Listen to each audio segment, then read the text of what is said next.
मग हे प्रेशर जास्त मुलींवर असतं का? साहजिकच मुलींवर जास्त प्रेशर असतं. मुलींवर 3 प्रकारचे प्रेशर्स असतात. म्हणजे माझा अनुभव सर, हे कुठं मी पुस्तकात वाचलेलं नाही, पण मला असं लक्षात येतं की साधारण 25 वर्ष आईवडिलांच्या घरात राहिलेली मुलगी सासरी येते, आपलं घर सोडून, आपलं सगळं काही सोडून. तिच्या मनावर एक प्रेशर असतं की सासरची मंडळी कशी आहेत. समजा तिचं नाव उदाहरणार्थ सविता आहे. सविता लग्न करून आली आहे, तर सवितावर सासरच्या सर्व मंडळींची नजर असतात. सासरचे सगळे, सासू सासऱ्यापासून नातेवाईक, मित्र मैत्रिणी, दूरचे जवळचे सगळे नाते, आणि ते बघतात. सविताचं लग्न कोणाशी झालं? सविताचं लग्न रमेशशी झालं. मग रमेशची बायको सविता कशी आहे?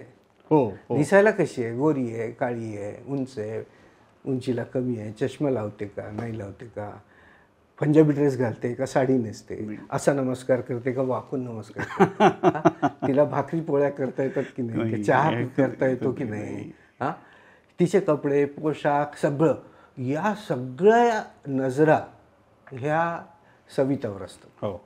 त्यामुळे सविताच्या मनात काय असतं की आपण ज्या रमेशच्या घरी चाललो तिथं आपल्या आईवडिलांची बदनामी होऊ नये, असं वाटू नये ना आपलं वागण्या बोलण्यात. कारण सगळेच अनोळखी लोक, सगळ्या वागण्या बोलण्यामध्ये कोणा कळत नकळत एखादी चूक झाली आणि एखादी सासरची सासू म्हणा किंवा सासरचं कोणी ज्येष्ठ म्हणा, हे सविता तुला असंच शिकवलं होतं का तुझ्या आईवडिलांनी, असं म्हणायची वेळ तिच्यावर येऊ नये याचं प्रेशर तिच्यावर असतं.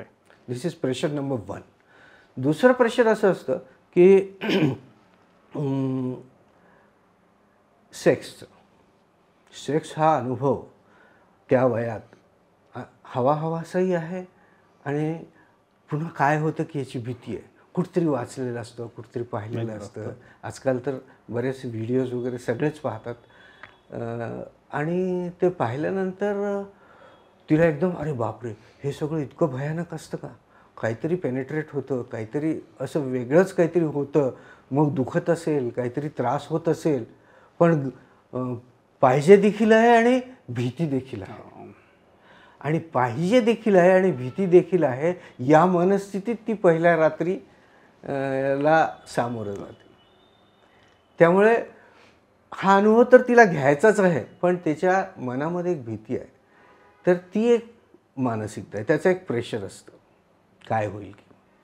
आणि तिसरं प्रेशर कुठेतरी वाचलेलं असतं. आता तर मुलींना सगळंच माहिती आहे की आफ्टर सेक्स किंवा शारीरिक संबंध आल्यानंतर प्रेग्नन्सीची भीती असते. पहिल्या रात्री किंवा लग्न ठरल्यानंतर लग्न होईपर्यंत ज्याला आपण कोर्टशिप म्हणतो, त्या बोलण्यामध्ये जर आपल्याला किती मुलं पाहिजेत, आपल्याला प्रेग्नन्सी केव्हा पाहिजे केव्हा नको, याची जर त्या मुला आणि मुलीमध्ये जर चर्चा झाली असेल तर ठीक आहे. पण बऱ्याचदा मुलं मुली वेगळ्याच विषयावर बोलतात. जेव्हा लग्न ठरतं आणि लग्न होण्याच्या काळामध्ये जेव्हा भेटतात ना, तेव्हा मी असं पाहिलेलं आहे की सेक्स किंवा शारीरिक संबंध आणि प्रेग्नन्सी आणि प्रेग्नन्सीचं प्लॅनिंग याच्याबद्दल कमी प्रमाणात बोललं जातं.